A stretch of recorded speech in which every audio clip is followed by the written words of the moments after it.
Thanks everybody for coming today for our event. So this event is brought to you by DataTalks.Club, which is the community of people who love data. We have weekly events, and today is one of them. So we have two types of events. One is a podcast event, like we have right now with Ben, where we just talk about different topics. And at any moment of time, you can jump in and ask a question. And then we have a different type of event, which we call webinars. We have them on Tuesdays, sorry. And if you want to see what kind of events we have, you can just go to our website, datatalks.club/events.html, and you can see a list. So we have a couple of events lined up for the next weeks. So just go there and check. And that's probably it. So if you want to stay up to date with our events, so the best way to check is Slack. So you can just go to our website, subscribe, and then every week you will get a newsletter with our events, or you can just subscribe on YouTube. And then every time we have a live stream like today, you will get a notification. And with that, let me stop sharing my screen. And so I'll just quickly pull my notes. And are you ready to start? Yep, I'm ready. Okay. So this week we'll talk about public speaking, and we have a special guest today, Ben Taylor. And Ben is the chief AI evangelist at DataRobot. And if you use LinkedIn, you must have seen Ben in your feed quite often. And if you don't, you most likely saw him on one of the conferences or webinars or somewhere on the internet. So Ben does a lot of talks, at least once per week, if I'm correct, maybe even more often. Yeah, it's a lot. I feel like it is every week. Yes. Yeah. But so, naturally, it was very difficult for me to think of anyone better for this talk than you. And as we see, you're right now sitting in a car, and so being ready to give a talk, like to do public speaking, to be on a podcast at in any situation, not in your studio. This is also a very special moment, because typically people see you in the studio in this you have some light bulbs there, like it's with maybe a good microphone and all this studio setup. But today is different. So we caught Ben driving, right? Yeah, but I'm stopped right now, so I'm being safe. Okay, that's good. Okay, so welcome, Ben. Thanks for finding time in your tight schedule to talk to us. And welcome. Yeah, I'm excited to be here. I love this topic. I think it's very important for anyone that's listening. Anyone can become a great speaker, and I've definitely been a bad speaker before. So anything you want to become better at, you can get better through practice. And so practice is important, but it's also, there's a few rules that I've learned along the way that are useful to hopefully short circuit people's learning. Yes, we will definitely get back to these rules, but maybe before we go to that, maybe you can just briefly tell us about your background. So I know a bit about you because I followed you in LinkedIn. But yeah, maybe you can just tell us a bit about your career journey so far. Yeah, so I studied chemical engineering in college, and I planned on going to medical school. I'm really glad that didn't happen. I don't think I would have been very happy being a doctor. I went and worked for Intel and Micron for 5 years in semiconductors. So this is semiconductor manufacturing. It was NAND flash, memory, and I worked in photolithography, process control, fault detection, yield analysis. And what that essentially says is I got a really good sampling of applied data in semiconductor. And then I went and worked at a hedge fund as a quant, building stock models. And then I went and joined a Sequoia Capital company called HireView, and I was their chief data scientist. So I built out their data science team, and I helped them launch their AI product. And then 4 years ago, I got the itch to go do a startup that I co-founded with David Gonzalez, and that was a deep learning AutoML startup called Zeph.ai. And we were acquired by DataRobot a year ago, and I've been working for DataRobot ever since. I actually didn't know that it was acquired, so I didn't know that part of the story. Okay, that's Yeah. congratulations. Well, a bit late maybe, but better No, late than it's never. yeah, it, it's so funny going to do a startup. It's 100 times harder than you thought it would be. And so I feel like after going through that process, if someone's a founder, I feel like they're a brother or sister to me automatically, even if they're a competitor. There's Okay. just a very special place in my heart for people that understand the pains of payroll and delivering on contracts. Okay. So just I think one thing I forgot to mention, that if at any moment of time you have a question to Ben, so there is a pinned link in the live chat that you can just click and then ask any question on Slido, and then as we move along, I will ask this question. So let's start. So what is evangelism, and what does an AI chief evangelist do? Yeah, that's a great question. So evangelism, that's something that a lot of tech companies have. And so someone who's an evangelist, they could be a professional speaker or be a frequent speaker where they're out speaking. Uh, for my role, it's very much focused around not just evangelizing the data robot product, but figuring out how to evangelize AI. So how do we get companies excited about using AI, even if they don't want to use our particular product? How do we get people uh, you know, thinking about the art of the possible? So how can we stir the creative juices and get them thinking about what could they do this year with AI? uh, for some people, I joke and say I'm the AI missionary. So if you didn't think your company needed AI, there's a good chance I can convince you otherwise, with the right format. And to be a little bit more specific, I see evangelism sitting in between product and engineering and marketing. So marketing for a tech company is very complicated because a lot of marketing it's technical. So you never want to have marketing that feels misleading or it's incorrect or embarrassing, because for people that are traditionally marketing, they might not have the technical background to get the messaging right. And so a lot of times I'm reviewing blog content and some of the messaging stuff. But for me, I think that's a lot of fun because it feels like it's a tough challenge. So if you and I are competing on writing a blog article about AI, or if anyone listening, if we're competing together, can you, and this all goes back to speaking. So how can you create content that changes an audience or moves them emotionally? And the criticism I'll throw out to end this rant is the common criticism is people fall into the rational mindset, and that's the features and speeds.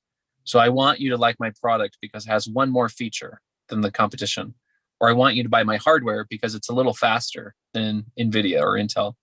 And that's a very weak argument, because that's not why humans don't. Humans like to make emotional decisions, and then they like to confirm their emotional decisions with rational insights. The reverse doesn't really work, to just sell you on rational arguments. So I love studying that part of it.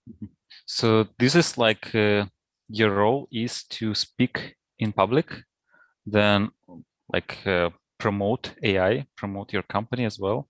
And did you also say you are an editor in a blog, so you also review blog Yeah, posts? Okay. and we're also starting up a program this year where we're going to be doing active research, where I am still programming, I am still doing AI applications. But normally when you do R&D, it answers to product and it answers to customer needs. Where this will be very, very different. I'm very excited about it this year, where we're doing R&D that answers to the attention needs of the market. So can we do an AI application that is inspiring? Can we do an AI application that's relatable? Can we do an AI application that furthers this cause of everyone needs AI? And so that's a very exciting thing for me to be working on this year. And then the last thing I'll say is, really all of this is about understanding a process. So it really isn't about me speaking. It's about, can I understand the recipe or the process for developing an excellent keynote, or training someone else to go give it instead? And that's where things get really exciting, because you always want to, you hear people say nail it and scale it with product, but that's also true with, individuals. It's true with yourself. It's also true with marketing. If you can nail a process, then you can critique it, you can measure it, and you can scale it. Mm-hmm. So that's really my obsession is around scaling. Okay. So this is like probably like a way of scaling it. I don't know if maybe it's a bit ambitious, but like being on this podcast and then talking about public speaking is like kind of a way of scaling it, right? About educating other people how to do, how to speak in public. Yeah.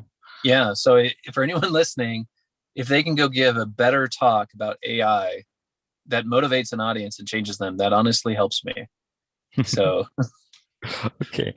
Do you know, I'm not sure, like if there is any difference between evangelism and developer advocacy. Advocacy, do you know if like is it synonyms or like it's a bit different? Maybe there's some overlap there. There could be some overlap.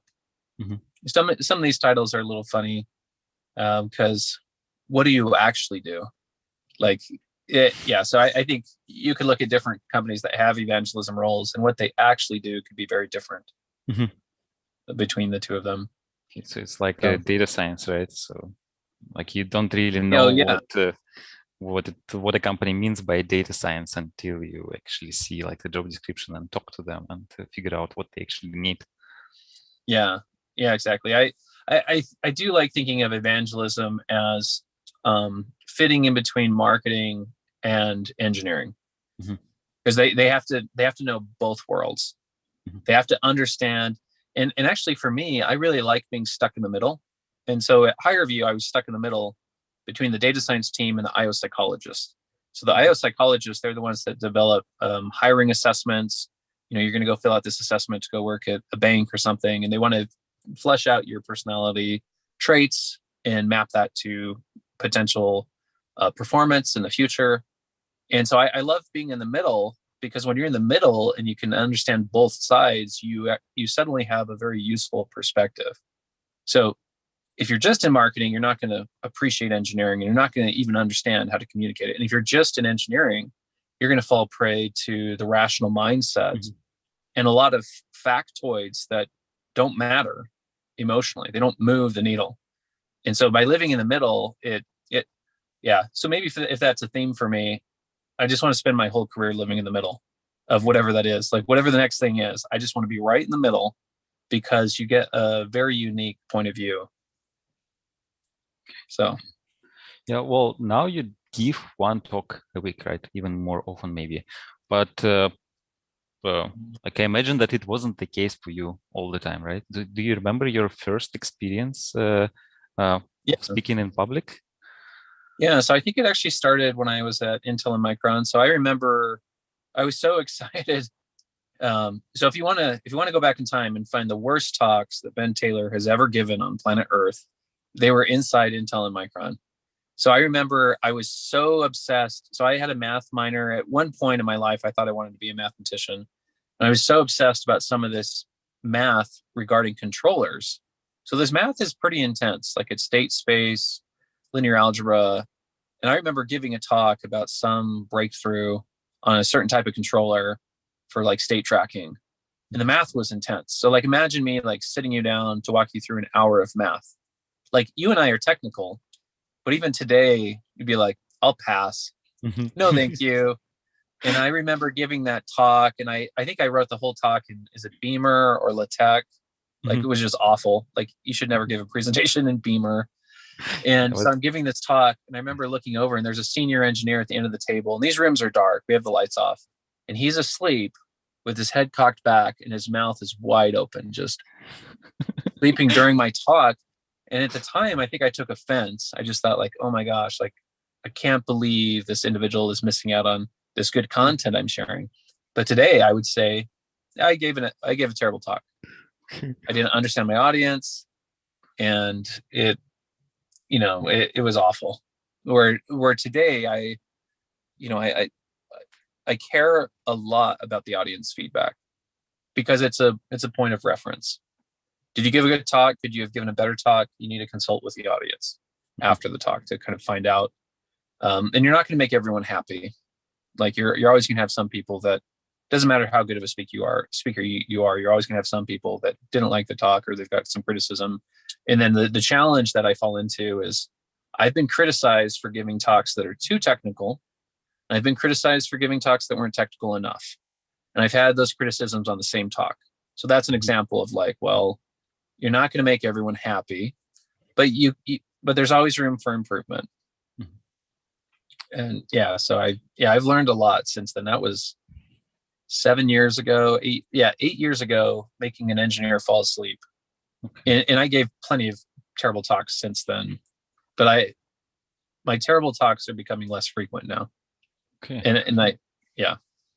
So that was like maybe the time when you would give, I don't know, one talk a year to the time when you give one talk per week. Yeah, I guess it happened, you said, in like 7, 8 years. Yeah, I started to speak. So HireVue, they helped my speaking career. So when I started at HireVue, they needed someone out there talking about AI and data science in the HR space. So I started going to HR conferences, and I think I kind of made a name for myself right out of the gate. And it's interesting because right out of the gate, I made a name for myself, maybe not because I was a great speaker, but because I was controversial. Like I was rough around the edges. I remember presenting at PsyOp. I think I was one of the only data science speakers there. And I was saying a lot of things that were pretty, I don't want to say disrespectful, but like I remember I gave a talk to an audience, and I'm essentially I'm insulting the entire audience. So that's a rule of storytelling and speaking. Don't insult the audience. But I remember insulting the entire audience, and I said, you guys don't understand statistics. Like essentially I'm insulting the entire industrial occupational psychology field. I'm saying you guys don't understand statistics. And so I'm going to teach you how to do proper cross-validation. And this talk was 7 years ago in Philadelphia. And I think I'm showing them how to do K-folding because I found out they weren't doing that. And so I was upset about that. And I remember, and I'm not thinking I'm being a dick. I'm not thinking I'm being mean. I just give this talk like, hey, you guys need to know this. You're welcome. And I remember seeing, I ran into someone 6 months later who had been at the talk up in Park City, Utah. And they were saying, hey, remember that talk you gave in Philadelphia? I'm like, oh yeah. Like I'm thinking like a compliment's coming. Like, oh yeah. And he said, yeah, you were a real ass. And I was like, oh, okay. Tell me why. And he essentially said like, it was interesting because he agreed with everything I said. He said, you were right. But what you said, but he kind of said, we didn't like hearing it from you. And part of that, I don't want to gossip or like go down another path, but it's essentially saying like, I'm not an IO psychologist. I'm an outsider. I don't have a PhD in IO, and I'm essentially raining on their parade and insulting their career. But since then, I don't think I've really I'm not a controversial speaker anymore. Like I don't, there are tricks in storytelling where you actually can offend the audience, but you have to be really careful how you do it. And you never want to leave a talk where the audience still feels offended. So it's, it's interesting. So I guess to finish the thought is HireVue, I started doing a lot of speaking. So I was, speaking all over the US. I got to speak in Sydney. And then when I went and did our startup, I started speaking even more. So I spoke in South Africa, Madrid, Dublin, all over the US. And I got to the point where I started to get invited to go speak to some impressive companies. So like Red Bull, Goldman Sachs, Procter & Gamble, Amazon, different companies. They like a rocket company says, hey, will you please come present to us? And those invites were coming because some of those employees had seen my other talks. And so for me, that has been some of the most fun I've had have been giving private talks to these companies. Because you meet some really interesting people. But yeah, happy to explain why, because I think it's important for the audience to know there's nothing about me. There's a process here. So it's not like I'm better looking or my voice sounds better than anyone else. There's nothing about me specific. There's a process here for anyone listening to become a better speaker and to become a great speaker. Yeah. Well, maybe let's jump into this process. So what the process is? Yeah, so it's so you have this concept of attention. So you walk out on the stage, you being the speaker, you're given attention for free, but you can quickly lose it. So you can imagine if you or myself were walking out on stage, COVID's over, we're going to walk out in front of an audience of 1,000 people or even 100 people. You all have their attention, but they are going to quickly decide if they're going to pull out their phones, their laptops, or disengage. And so I like having, there's lots of subtopics. One of the subtopics is around first impression. So how do you introduce yourself? What's the best way to introduce yourself? But getting into the meat of the talk, I think it's important to have a talk that leverages storytelling. You jump in with vivid details. You have a story that's engaging. Because think of your audience as being like cold taffy. You have to warm them up. You can warm them up with humor. You can warm them up with storytelling. And if you can warm them up, they're going to be much more receptive to the key points you want to share. And so if I had to simplify the talk, the beginning of the talk is the warm up. And that could be storytelling. It could be something that's more creative, maybe something that's silly, nonsensical, surprising. There's a lot of emotions you can play with. So when I would design my talks, I used to write the emotion on every slide that I wanted the audience to have. And the emotions could be concern, relief, anxiety, happiness, sadness. Like they could be all the emotions you can imagine. And by writing it down on each slide, it would allow me to amplify it, or like have like, what is the goal for the felt audience experience? And I think of it as being a monotonic speaker. No one wants to listen to a monotonic speaker, but in the same vein, I'm not going to warm up the audience if I just have one emotion.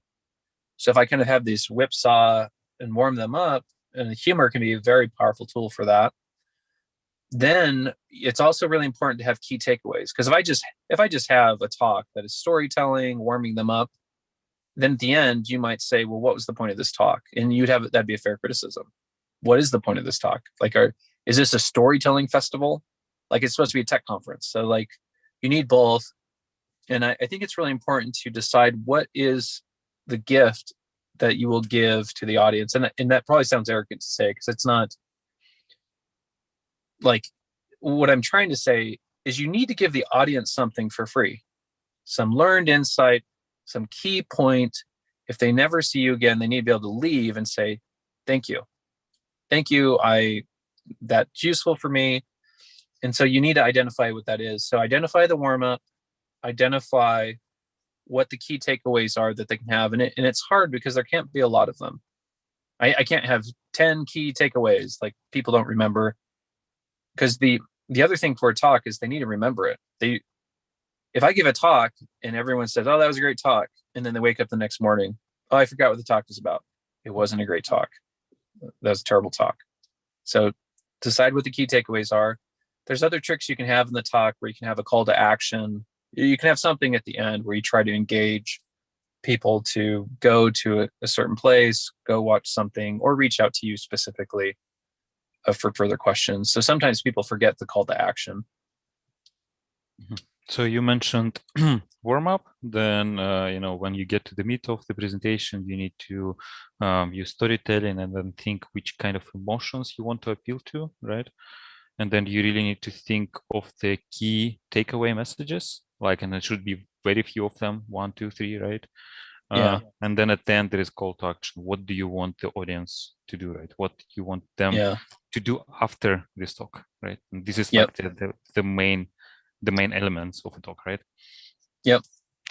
Yeah. So how do you I just imagine let's say I go give a talk and at the beginning I start saying, hey, I am Alexei, I am a lead data scientist at Leaks, blah blah blah, and then is it a good way to introduce myself? Is there a better way? Yeah, there is a better way, and there's different tiers of expertise on how to introduce yourself. So the worst way. Oh, sorry, my audio just switched. Can you still hear me and see me? I can still hear you, but not see. Okay, let me fix it. There you go. Now I can see me. Yes. Okay. I turned on my car to charge my phone. The word, you can introduce yourself as just your name. Like I could say, my name is Ben, or my name is Alexei. going to talk to you today, you haven't given the audience a reason. What are your credentials? Why should I listen to you? Like, are you some random homeless person on the street? Like, who are you? Why should I listen to you? And the reason it's important to give them a reason to listen to you is you can think of it as pulling the band in storytelling. Like they're going to lean in. Like, you get on stage, should I have my phone out or should I listen to you? And if you introduce yourselves with some credibility, then I want to listen to you. So if you say, hey, I have this much experience. So most people do a resume overview. Like, hey, I worked here. This is my title. This is my amount of experience. I'm going to give you this talk. And that's not terrible. Like that, most people do that. I've done that for a lot of my talks. A better approach, which is very difficult, is you would immediately jump into a story where the audience concludes that you are the hero of that story. It's very interesting because if you force conclusions for the audience, it weakens the point. So imagine if I jump into a hero story, like we're right there in the action. I'm talking about an AI problem I was solving or some impossible problem that I'm up against. And then if at the end of that, if I say, and therefore I'm a great data scientist, like what just happened to your confidence? Just like now I'm actually crossing the line into arrogance. But I tell a hero story where there's chaos, there's an opportunity to fail, and then there's success. That can actually, what I've done is I've taken you on an emotional journey. Because if I just do a CV overview, that's a rational argument. But the fun thing is if you win on the emotional journey, if I tell you anything else, it just confirms your first impression. So if I tell you I was the chief data scientist at this company, or if I tell you that I did a startup, like it just confirms the first impression. But if I try to start with a rational approach, I actually won't be able to fill to that. I'll only be able to fill to the line of, if I'm lucky, I'll get to smart. But the other approach, you can actually exceed smart. If you exceed smart, you land in hero territory. If you're in hero territory, then the perceptions are very, very different. Then you're perceived as being in the top 1%, which is interesting because you're not being dishonest and you're not lying and you're not trying to pull the wool over people's eyes, but you're entertaining them with the story. And the last point I'll add is the hero's journey is the story that's been told for thousands of years through all of society. And if you look at these Disney cartoons or Pixar cartoons, a lot of them are templated after the hero's journey. And it's almost like there's something in our DNA where humans will celebrate any hero that has some element of risk. And it usually comes back to them achieving some value, not just for them, but for society. Like we benefit from a hero. If you're a hero, I benefit, vice versa. Yeah, that's a pretty high bar. So I'm wondering maybe if you have like a 30-second example just to understand how it might look like. You remind me, it is a high bar and it's something that I don't expect people to do. Well, there's an important alternative that you can do, and that is having someone else introduce you. So a lot of times you'll have a chair at a conference that'll introduce you, but I would say they don't do it well because they're reading your bio. So I imagine me, like I look at your bio and I'm blah, blah, blah, or you're doing it for me, just reading the bio. That doesn't feel authentic. There's no emotion to it.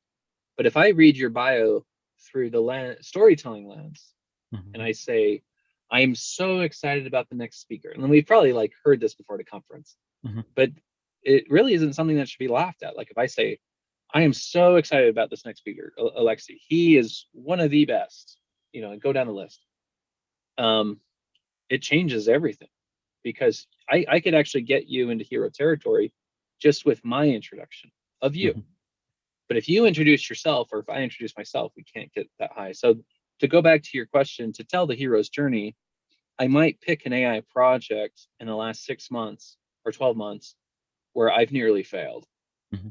And I might just dive into the story. And really it's about maximizing attention. So for most of the people in our industry, they're very technical. A lot of them tend to be more introverted. They're not going to dance on stage or sing. And so mastering these storytelling techniques is not something that most of them feel comfortable with. But I want to kind of plead with the audience that if you master these techniques, it's game changing. It can be life changing. You can make an audience cry talking about AI, which is like the craziest thing. Like if I told you like, hey, give you $100 if you can go find someone in the front row that dropped, and I'm not saying like I've succeeded at doing this, but I'm saying it is possible. You could go and give a keynote and find someone who you've been able to push past that emotional barrier in a way that feels authentic, where it feels like a lot of times we talk about the technical gift, like the factoids, but I would also offer with a really good talk, there's an emotional gift. Mhm. You've given them a perspective or a point of view or an experience that they're grateful for, and they'll remember how they felt during that experience. Okay.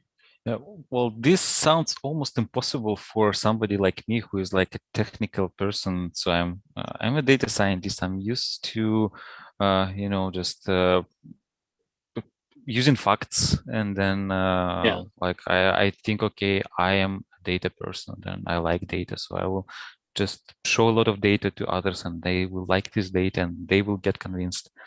So how somebody technical like me, or let's say like probably like a developer, a data scientist, some other engineer, like the technical person, how can they go from this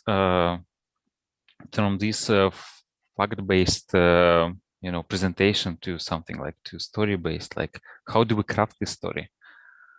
Yeah, that's a great question. So I would say that leaning too much on the data can handicap you. It actually hurts because the standard data science presentations that I walk through will be, they're talking about one project they did, but they're going to have 10 or 15 slides that go through their approach. And the approach is not useful. Like if I'm an executive, like if I'm a data scientist, I'm going to critique you, fine, like I can go through the approach. So I like to tease data scientists that do this style of presentation by saying they're fishing for partial credit, or they're trying to remind you that they're smart. I'm not criticizing, I'm actually criticizing myself. So if I go back 6 or 7 years, I remember giving some presentations to higher view executives where during the presentation the CEO would interrupt me and say, Ben, we know you're smart, that's why we hired you, you don't have to keep reminding us. And that's not a compliment. That what that's telling you is I'm not communicating.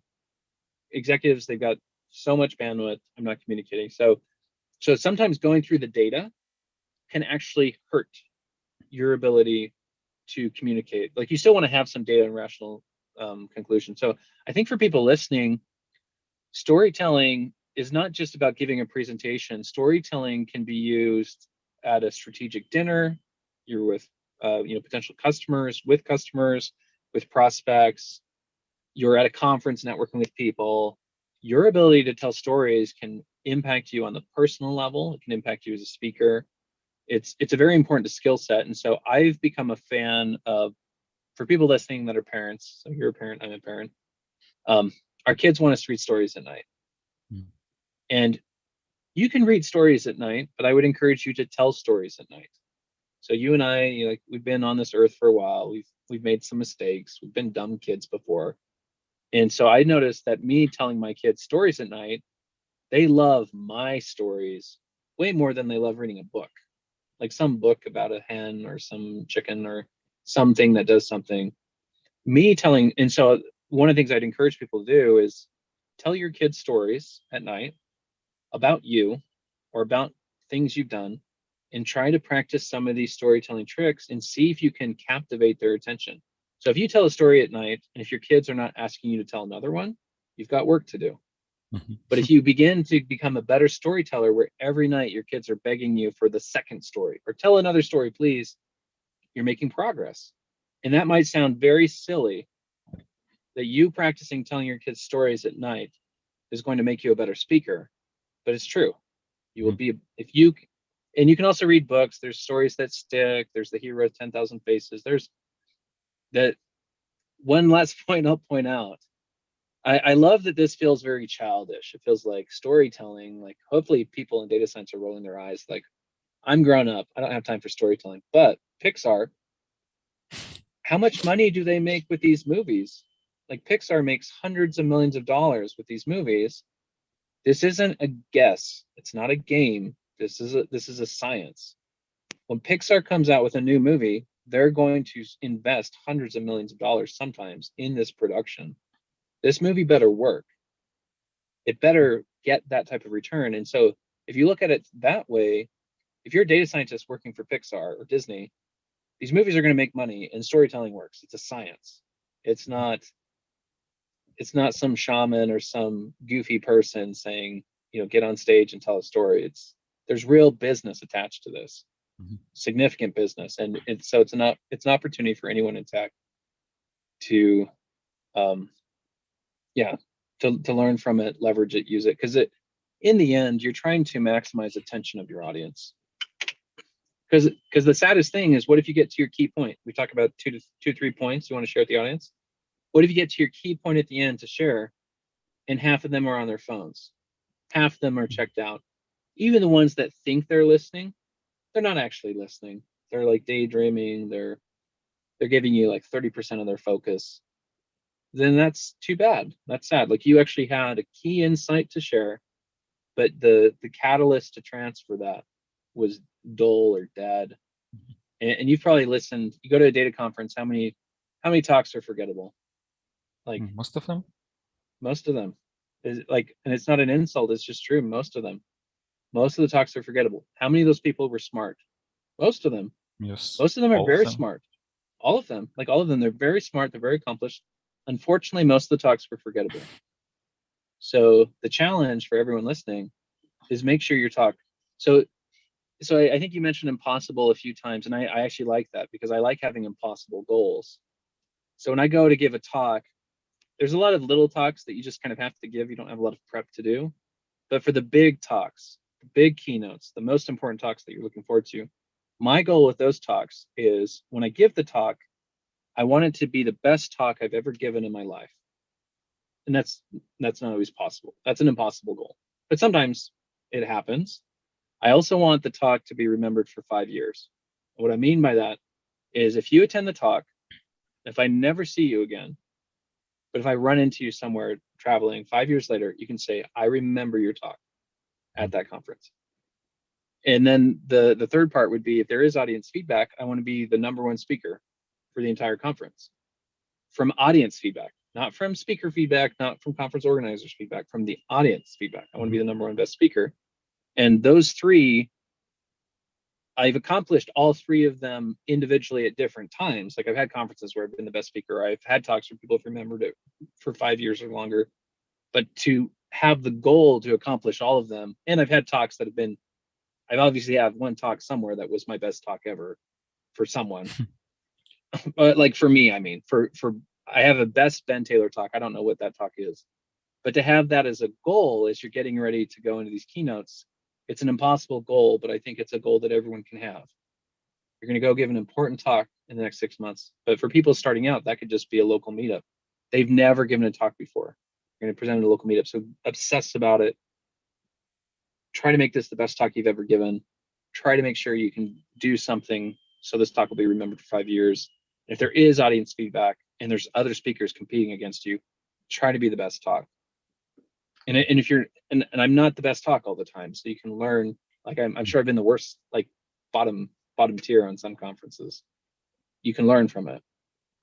Yeah, but going back to the question I asked, so like, what was that? So how you like you told like to become. So you told us a story like that some executive at some point told you that, hey Ben, we didn't hire you to be. We know you're smart, but here like you need to make it digestible for us. So how did you go from Ben Taylor back then, speaking in front of executives and not being able to communicate to them, to Ben Taylor now, who gives talks that are remembered for for 5 years, for being. Are you telling kids stories, or like is there something else like people can do to to to come from that state to the state where you are now, or just practice? I think that's tough because a lot of it just comes down to experience. So even that example I gave, when he said that, I was confused. Like, and I don't think I had a follow-up action. Like I probably didn't learn from it for a couple years. And it wasn't until, maybe it wasn't even until I went and did my own startup that I finally, because one of the things I was doing, I would try to spoon feed or teach the executive statistical facts. Mm-hmm. Like, hey, I want you to understand why an AUC chart is so nice, or I want you to understand what I had to do because your data was so dirty. I want you to appreciate, and I saw it as like, if I give you enough of these little factoids, you're going to fall in love with it just because I'm in love with this stuff. You're going to fall in love with it, and we'll all be better off. And that was a very naive perspective, because what I didn't know is the CEO is living on a plane, trying to save these accounts, like very large $1 million accounts that could be churned or lost. And he's constantly up against these quarters and arguing with board members and, firing and hiring. And so when it comes to mental bandwidth, he has no mental bandwidth. And so I didn't know that now. And so there is an experience thing. You just have to hopefully you can learn from other people's failures, like try to follow people and learn from people that are like, for anyone that's put machine learning in production, they've screwed up at some point. They've had something go wrong. A model didn't generalize. There was feature drift, version control. They went to go retrain the model and the original training set was gone. It was deleted, or like they've made mistakes. So you can learn from other people. Like try to follow people that have made these mistakes. But yeah, I wish I could have learned these lessons sooner. But part of it's just kind of being hit over the head enough. But I guess the last thing is seeing the world through other people's shoes, or from their perspective, is useful. So in the moment, if I had actually really understood the horrors and the stress that a CEO deals with, my talks would have been very different. Mm-hmm. Or if I knew how much anxiety my Amazon bill was causing them, because from my perspective, it's like, oh, it's the cost of research. Like, grow up. It's going to cost you thousands of dollars per month in Amazon burn. If you don't like it, you apparently you're not ready for AI, or like it's way more emotional. So like for them, it's very upsetting. And the thing they don't, so this is the thing I love, is these are all the things the CEO was thinking about you, but they didn't say. And hopefully if people realize this, it will scare them into doing the right thing. So as a CEO, so now Ben Taylor's turning into, I'm not a CEO, but now I'm turning into a CEO for a second. Ben Taylor's the CEO.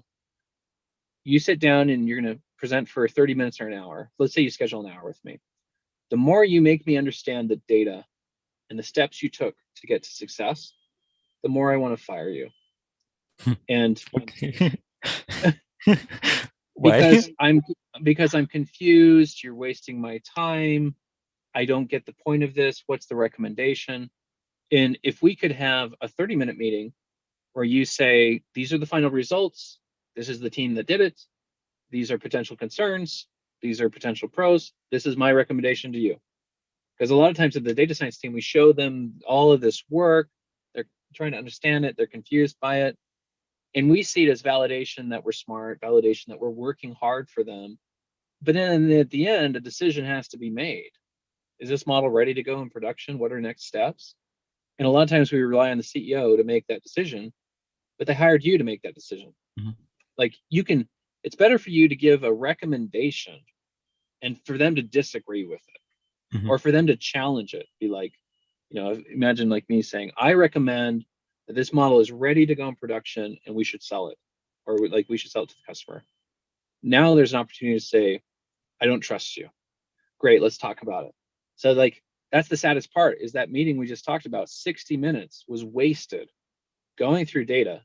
Instead, we should have spent 60 minutes talking about, I don't trust you.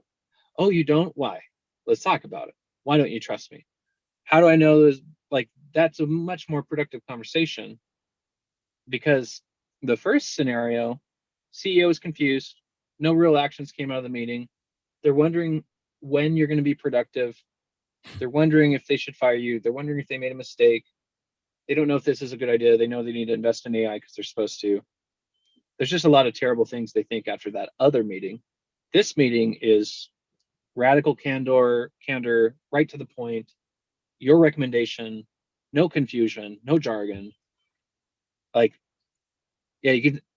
I've been this data scientist. I've been the first one. I've been the bad one, but I'd say most data scientists fall into the bad category. They're very technical. They can communicate with each other. They can't communicate well with an executive.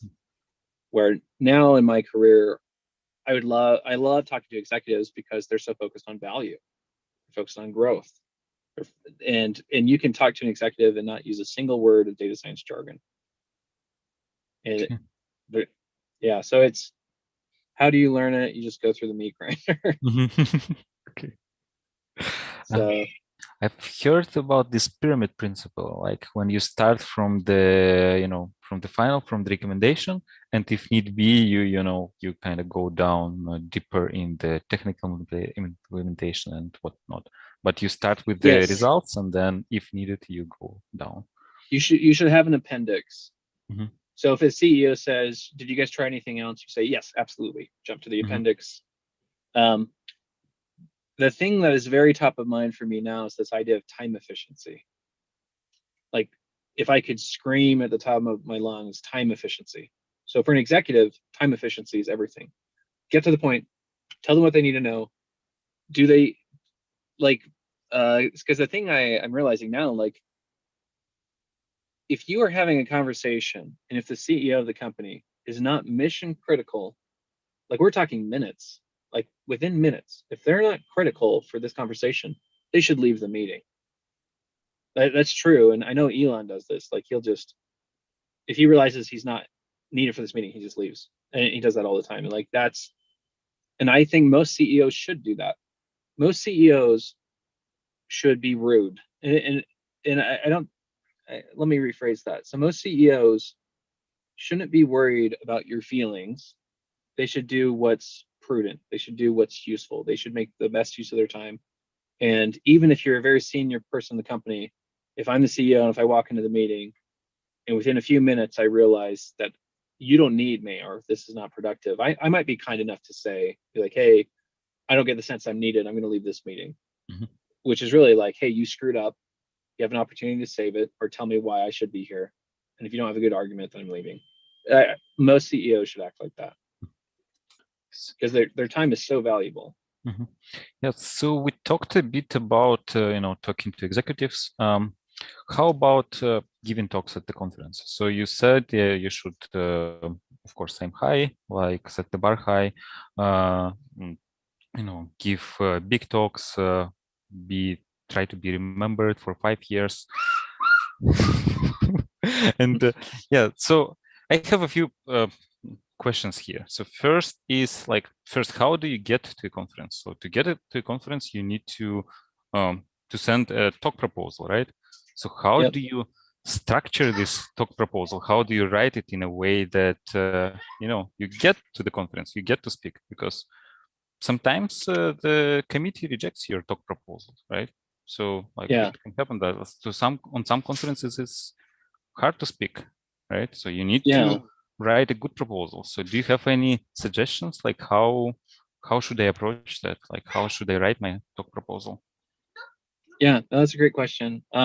So for people that are starting out their speaking career, it's easier for you to go land a local meetup, like, because you might be able to actually meet the meetup organizer, and sometimes they're always looking for interesting talks. So if you can work with a local meetup organizer, get a talk there, and actually get a recording, something on YouTube, that'll give you something you can share.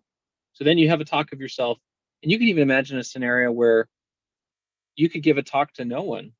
Like, "Hey, everyone listening, this weekend, you could organize a talk, you could go record a talk, post it to YouTube, you could share that link, trying to pitch yourself into a meetup or pitching yourself into a conference." That way they know that you can give a talk. It's not gonna be terrible.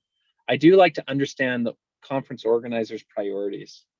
They have different priorities. So you doing like bag of words, NLP, they might be like, "Oh my gosh, like, no, thank you."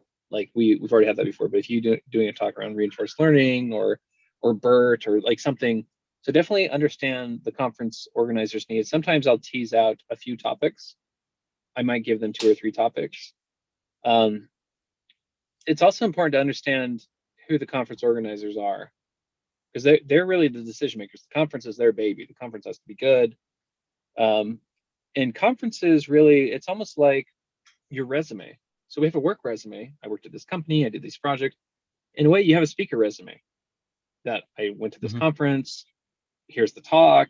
I went to this other conference, and you can kind of level up from being a speaker to like a featured speaker to a keynote speaker in different conferences. And that's super useful. The one thought I had is you need to fight sameness. So you need to run away from sameness, because humans are novelty seeking creatures. We remember things that are unique. If we walk through the forest, we're going to forget everything except the bright red mushroom, or the new animal that we saw. Like, we've never seen a rabbit before. We saw the rabbit. We're going to remember that rabbit forever. Mm-hmm. Like, I think humans are so funny that way. So when you submit your idea, try to be creative. Try to have a project that the other thing I'll tell to your audience, you can actually scare yourself with the proposal. So what I mean by that, so I've talked about reckless commitment.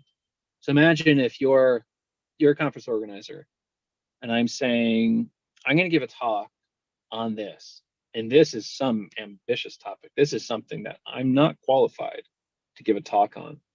But if you're the conference organizer, and if you bite at this, then oh shit, now I've got 3 months to like bust myself to make that happen.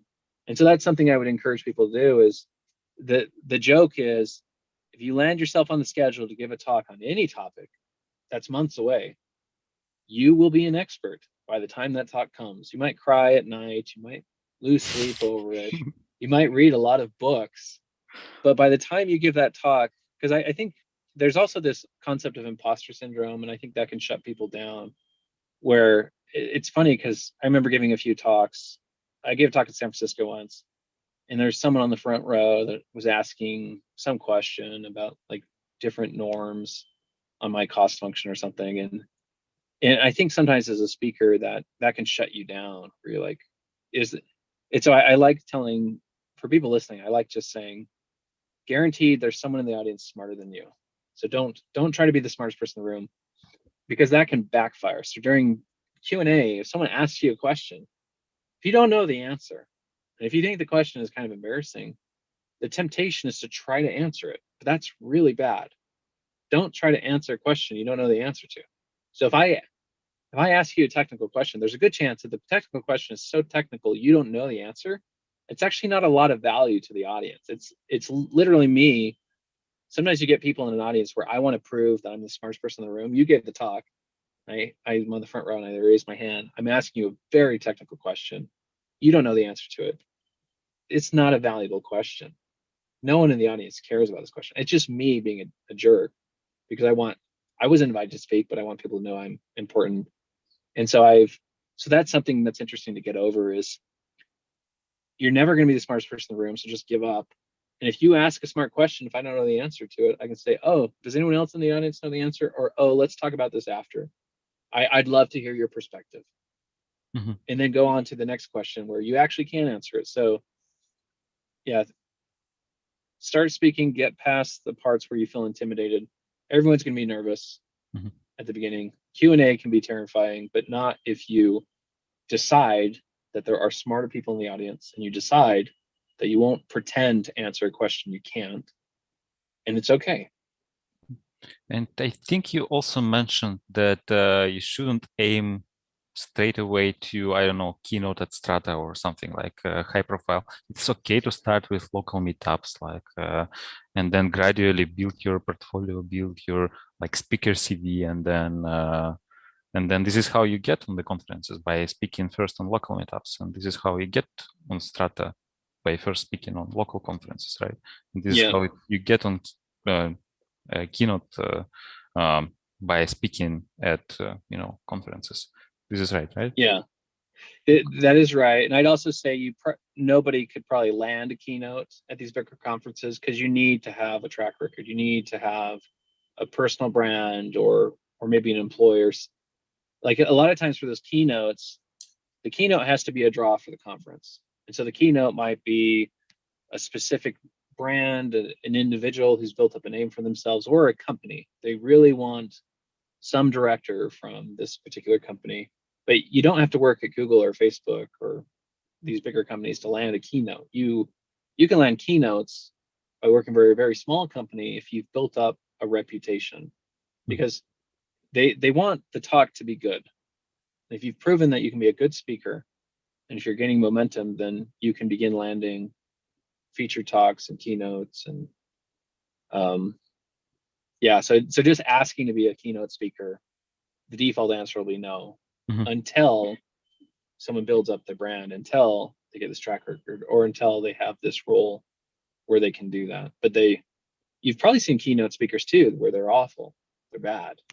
And that's because they're being pulled in because of a brand, because of a company brand. Like, oh, so-and-so at Google or at this company is going to be slotted in. If they're not a good keynote speaker, then the decision was made because of the company brand. Or it could be a sponsored talk. Sometimes those keynote talks are actually paid for by the company that's giving the talk. So roll the dice on if it's a good speaker.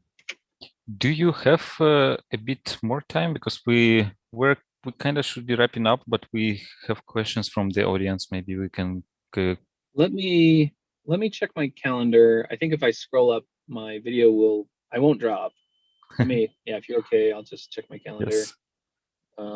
Let's see. Okay. Calendar.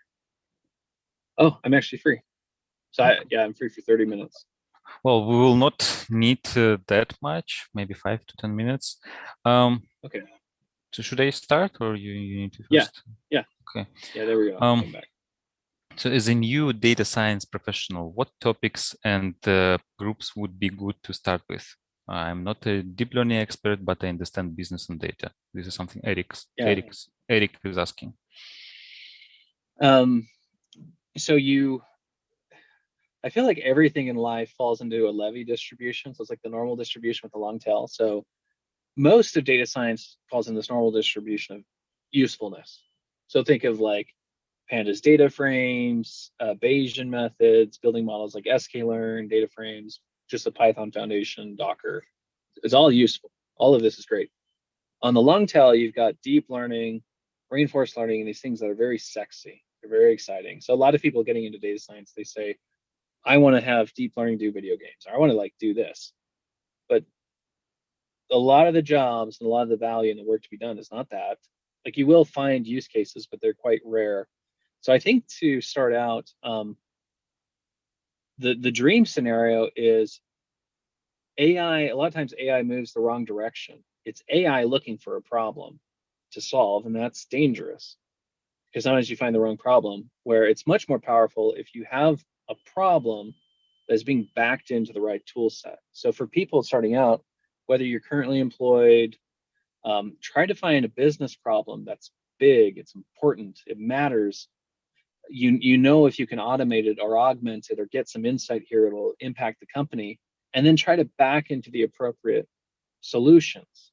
And there's a good chance deep learning is not the appropriate solution for, customer churn or click-through rate or something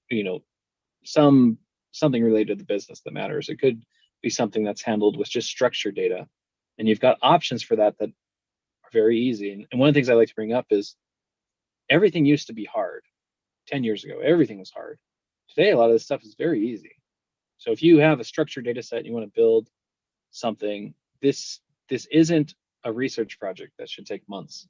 This is Googling or using pre-built software, or these solutions should be very easy to do. So yeah, start there. Find the problems first, back them into the right solutions, leverage the data science community to help you. Go to data science meetups. You'll be very impressed with, you have two different worlds between academia, so coming right out of school, and then the applied meetup space. There's a lot of behaviors and skills over here that do not exist over here. So definitely try to become injected into the applied meetup space, and you'll find peers that can help you. There's a much longer answer to a short question, but Yeah, great question. Yes. And then also Eric is asking, and I think this is a follow-up question to the previous one, is like, how would you pitch to speak at an event like a meetup? I think we briefly covered that, but let's say using the same scenario, like you just take something relatively straightforward business problem, um, you use like tools like scikit-learn to solve this problem. So you have this solution, right? So how do you pitch to speak to meetup organizers to talk about this solution on a meetup? Yeah, that's a great. It kind of comes back to first impressions and introductions, because one of my favorite stories, Rico went to Data Science Go in 2017. He loved the conference, and at the end of the conference, so this is a young kid, I think he was 20. At the end of the conference, he walks up to the conference organizer and says, "I'm going to present here next year." And the conference organizer in his head is thinking, "No, no, you're not." It's like you're some, beginner, new, junior data scientist, and you think you're going to present here. But the kid was able to. The kid wasn't able to on that short conversation, but the kid ended up doing a lot. So the kid went out there, started a meetup, did all these things where the organizer kept track on this kid and thought, holy crap, like this kid is out of control in a good way. And so the kid ended up presenting the next year and gave a great talk. So first impression matters. So who are you? What company do you work at? Um, you don't need to have that to back your reputation. You can also get endorsements. So imagine if like you and I know someone in the community and we endorse them. We say like, oh, this person's really good. They're up and coming. You should definitely give a. Actually, I had a neighbor of mine, young kid in college, he was just doing research in college, and he presented at a local meetup, and I recommended that he should. So like I presented, and I kind of pitched his idea. So you can leverage other people. Networking is so important. They don't teach you that in college, but networking is so important. The people you know can really help get you that first talk, especially if they trust. It's funny because sometimes we get people asking for recommendations where we don't actually know them, and that doesn't really work. But if we know someone, if you can meet someone, you're more likely to kind of take some risk and say, hey, I think this person would be good. You should have them present. That can go a long way. Okay, thank you. So in your opinion, well, Matthew is asking, what is the top public speaking skill that people should reach for? Storytelling is a big umbrella.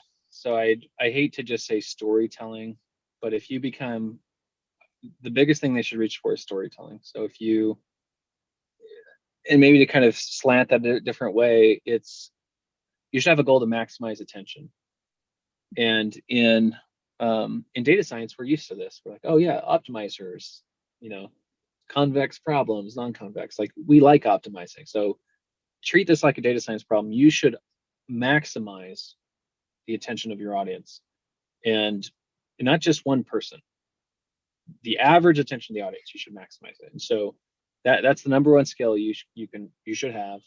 And there's a good chance that's going to back into storytelling, where it's hard to do, but it's not an impossible problem.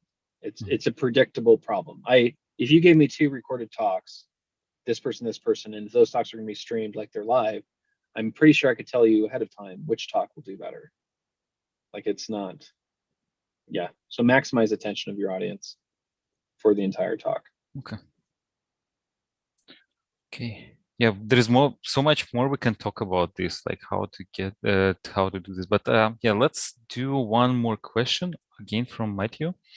I know you can give a long answer to this question, but maybe you can try to keep it short. Yeah. So how does someone get started in AI evangelism? If it's, of course, possible to give a short answer to that question. I think having a speaking track record can be very useful. We actually just hired a new evangelist role literally this week. And for some of the candidates that we were looking at, they had been speaking. So get out there, start speaking, build up your LinkedIn. That's a great way to be.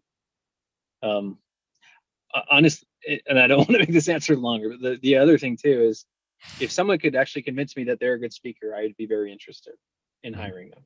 And how would they do that? Um, if they presented at a local conference and they were number one at that Okay. conference, like they had some audience feedback, said, "Hey, I presented here, 30 speakers. I had feedback. I'm the number one best speaker. I have the recorded talk." I'd say, "Oh, great. I'll watch it. I'll watch the recorded talk."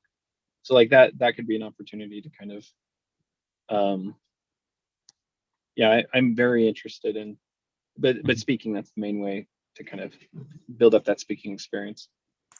Okay, maybe for people who are still here on our stream, maybe I don't know. Do you have any recommendation, like a book, a course, or something that uh, people who, for those who are interested, building this public speaking skill, what is the number one thing they should try after this chat? So books, I like stories that stick. I forget the author's name, so I'm just going to read titles. There's The Hero with 10,000 Faces. There's a book called Play Bigger. It talks about category creation, which I think is very useful. I love The Lean Startup by Eric Ries. It's not to make you a better speaker, but it kind of I love the mindset of failing before you start. And Mhm. so, can you fail on a talk before you start? So if I have a talk idea, can I before I invest time and energy into doing it, or like research? If I've got a research idea for a talk, can I just fail today? Mhm. Before I even start, can I fail? So I love the idea of failing today and saving all that time rather than committing to something. And it's something you can start today. I do love the idea of if you've got kids, start telling them stories today. But these aren't stories you're reading, you're winging it. Just tell them a story from your childhood, something stupid you did, something funny, exciting, sad. Tell them a story and practice that. And Mhm. if you become, I think in the next year, if you become a better storyteller, and the evidence of success is your kids begin to ask for another story, like the second. And so if you can really level up and practice maintaining their attention, the kids have short attention spans. This is a good practice. You know if you have their attention, so practice maintaining their attention. And if you get better at this, you will be a better speaker. Okay. Well, and those who don't have kids, get There are some local meetups. I think Toastmasters. okay. I've never done Toastmasters, but I know they will go and practice presenting to each other. So Mhm. it'd be the same thing. Like be very a big part of being a good speaker is having good emotional intelligence and being able to read your audience. If your audience is checking out, if the energy is going down, you have to fix it as a speaker. And as a speaker, you're not scripted. Like you can do all sorts of things to fix that attention, and sometimes it's hard. It takes a lot of energy, and sometimes you screw it up. Just like a comedian, some comedians they're really funny, and sometimes they have off nights and they just doesn't work. It's terrible. So you need to practice. I still have terrible talks on the horizon, but hopefully fewer than I had before. Yeah, so that talk where somebody fell asleep, was it recorded? No, Pity. no, I wish it was. Okay. Um, Pat Pat Wright, he's teased me that he has some recordings on YouTube of my early talks in the Utah tech scene that he said were terrible. So Okay. maybe I should reach out to him to see if I can Yes. fish out one of the worst talks ever recorded that I've given. And it'd be fun now to actually critique it, to break it up and say why it's bad. Mhm. Okay, so I suggest we should be wrapping up because I think your next meeting Okay. starts in 20 minutes and you still need to Yep. reach home. I don't Yep. think you want to have it from your car like this one. Yeah. Okay, so thanks a lot for coming, for joining us today and sharing all these stories with us and demonstrating your storytelling skills. I think, I don't know, I didn't count the number of stories you told, but I think it was at least 5. Oh, So you you that was great. reminded me of Okay. um, one last thing. So I've had people say that I have an unfair advantage. And they've said I have an unfair advantage because some of my stories are so ridiculous. just like one of the things I didn't mention, when I went to college, I lived in the woods. So I lived in the snow and it made national news in the US. And I had two sponsors. So while students are living indoors going to college, I'm living in the snow every day. And so like I have lots of these types of stories. I used to hitchhike across the Nevada desert and I did all these things as a kid. So I have a lot of stories that I can pull from. But I would argue that everyone has stories, but mine are kind of over the top. Yes. Not everyone can pull this. I mean, like have this kind of background. Yeah, I heard Yeah. about that. I think I think it was the Revit show when you talked about this your story about living in the woods. So for those who are Yeah. interested, maybe check that and I've got a news link I can message you. So it's a okay, YouTube clip. yes, They can actually watch the news clip when I'm 20 or 19 and I'm being nice. interviewed on the news. I will definitely put it in the description in the YouTube video. So thanks a lot. And if you have any more stories to share, maybe you can also send a few links. Yeah. So yeah. Okay. Yes. Now it was great chatting with you. So Yeah. Thank you. Sorry about the car setup. I'm glad it that worked. I thought it was that great. was fun. Like maybe I can even say later, hey, I had Ben in his car, not like in his usual studio. Yeah. Not so many Right. podcast hosts can actually say that. Yeah. So I feel Well, special. yeah. Great. Great to see you again, Alexi. Thanks for doing this. Yes. Have a nice day.